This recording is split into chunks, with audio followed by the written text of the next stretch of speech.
Saddam Hussein aids and protects terrorists, including members of al-Qaeda. He has also given aid, comfort, and sanctuary to terrorists, including al-Qaeda members.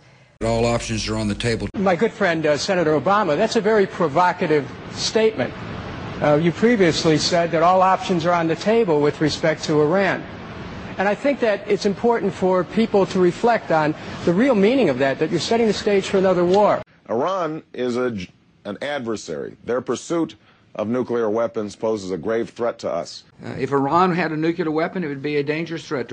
Have no doubt, Iran possessing nuclear weapons will be a major threat to us. Iran was a threat. Iran is a serious threat if it gets nuclear weapons. Iran is a threat. We all know that Iran poses a threat.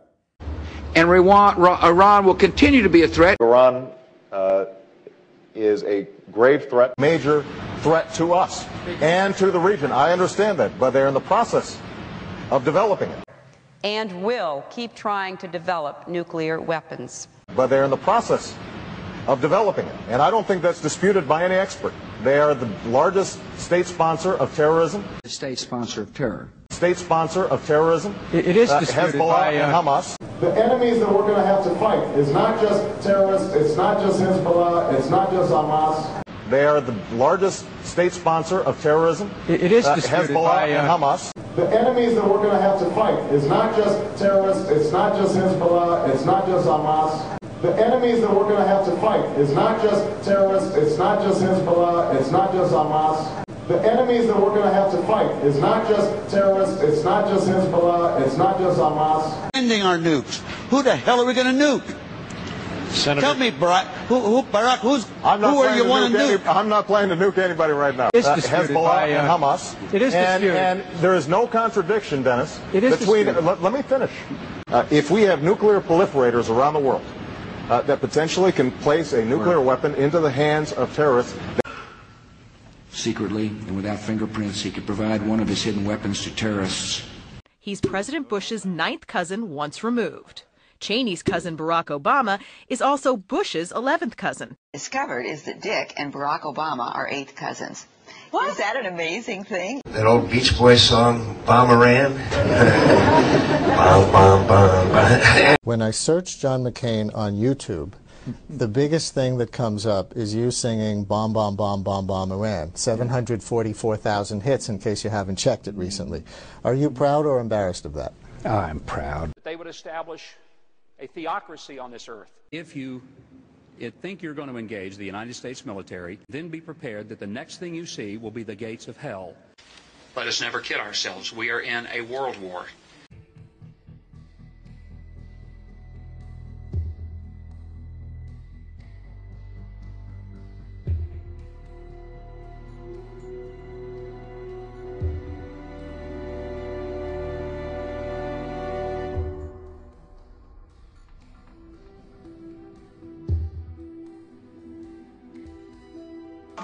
The year is 1917, and Representative Oscar Callaway enters a disturbing statement into the U.S. congressional record.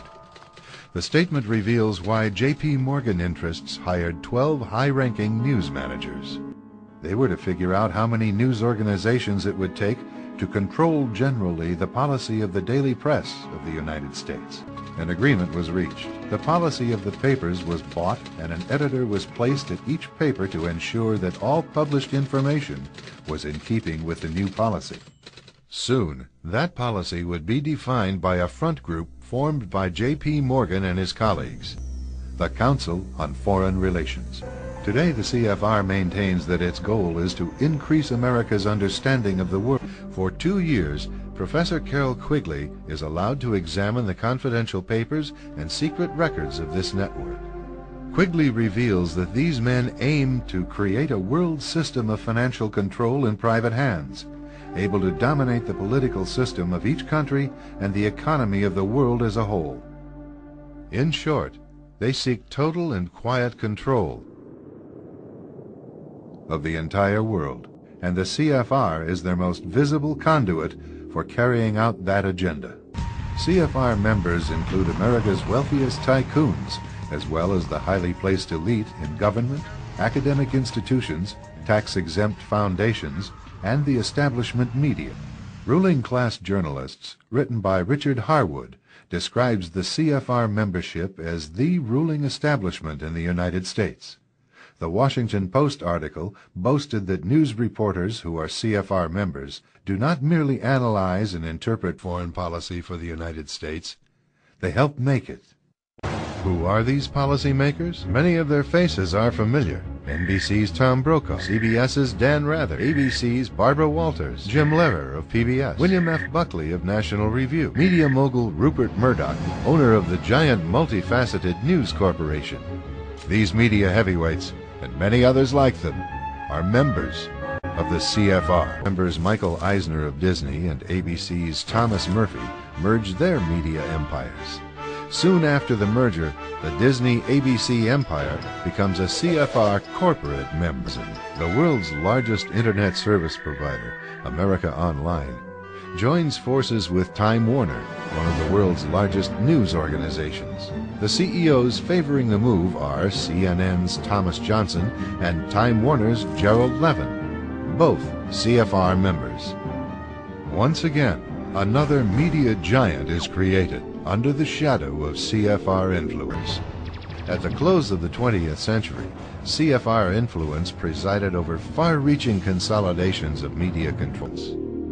Today, an elite handful of individuals define the agendas that are supported by the empire of establishment news. A special televised meeting of the New York-based Council on Foreign Relations provides a window to the real story. The speaker, Vice President Dick Cheney, takes a question from David Rockefeller.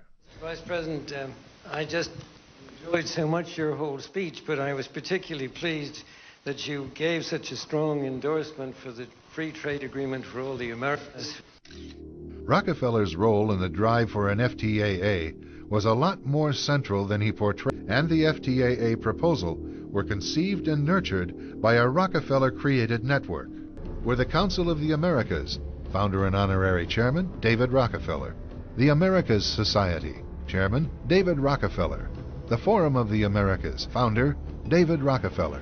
The Institute for International Economics, financial backer and board member, David Rockefeller. The Trilateral Commission, founder and honorary chairman, David Rockefeller.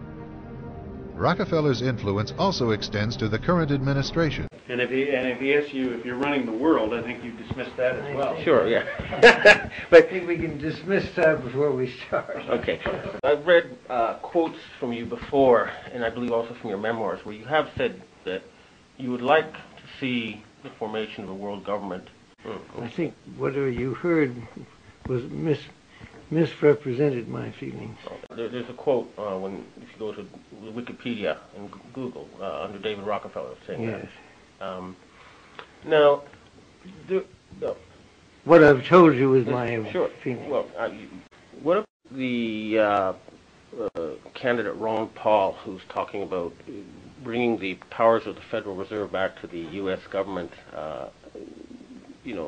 under the presidential control or control of Congress? I haven't read about that. Is that an issue? Well, he's one of the Republican. He's a Republican candidate, and that's what he's publicly calling for. So,